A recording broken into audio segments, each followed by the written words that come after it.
Salam, bugün mən sizlərə virtual məktəb platformasında necə valideynin simasız olmadan şagirdin şifrəsini bərpa etmək olar, onu öyrədəcəm. İlk öncə virtual edu.az saytına daxil olub aşağı gedirik. Biz həmişə buradan şifrəni bərpa et düyməsini seçirik, keçid edi seçirdik və valideynin siması vasitəsilə daxil olub kodu dəyişdirirdik, amma artıq buna ehtiyac yoxdur.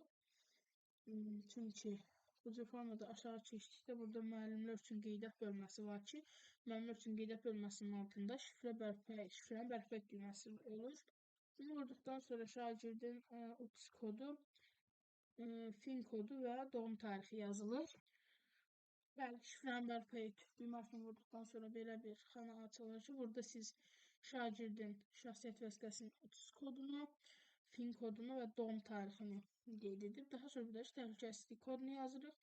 Fin kodu bilməyənlər deməli təhsil aldıqları təhsil müəssisəsindən ala bilərlər. Deməli UTS kod belə 7 rəqəmli bir koddur.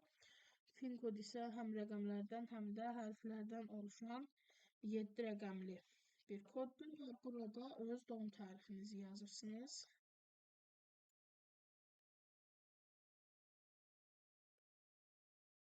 Daha sonra aşağıdakı hissəyə isə burada yazılan təhlükəsizlik kodunu yazırsınız.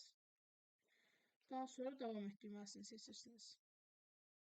Daha sonra bu cür formada şifrənin bərpası xanası açılır və daha sonra biz bura şifrəni dəyişəcəyimizə görə hansı şifrəni 2 dəfə qoymaq istəyiriksə onu 2 dəfə yazırıq. Daha sonra bu hissələrə parol yazırıq və amma digər paroldan əlavə olaraq burada qoyacağımız parol da xüsusi simvollardan istifadə etmək olmaz ki, nöqtədir, vergül, dinlik adı, sual işarəsidir, ulduzlu, altdan xəttli, çıxaqlı, plusdur. Bu cür işarələr qoymaq olmaz.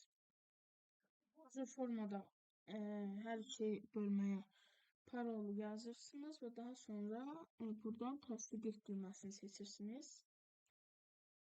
Daha sonra belə bir şey gəlir ki, artıq bu cür istifadəçi adının şifrəsi 1 saat ərzində yenilənəcəkdir.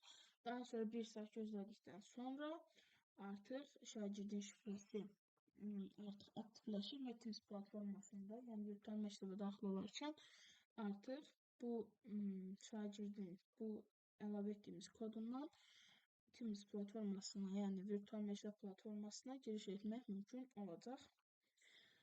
Bu qədər. Sağ olun, salamat qalın.